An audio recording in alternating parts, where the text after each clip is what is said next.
விசுவாசத்தை பற்றி படித்தோம். தன் விசுவாசம், அடுத்தது விசுவாசிகளின் ஐக்கிய விசுவாசம் ஜெப வேளையில் பார்த்தோம். தகப்பனார் சொல்கிறாரு, விசுவாசிக்கிறேன் ஆண்டவரே,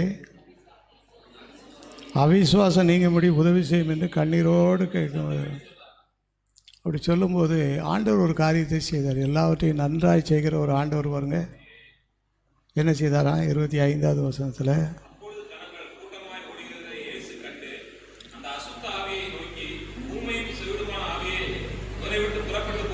ஊமையும் செவிடுமான ஆவியே இவரை விட்டு புறப்பட்டு அவளை சொன்னாலே போயிடும். ஆனால் ஆண்டவர் அதோடு முடிக்காமல்,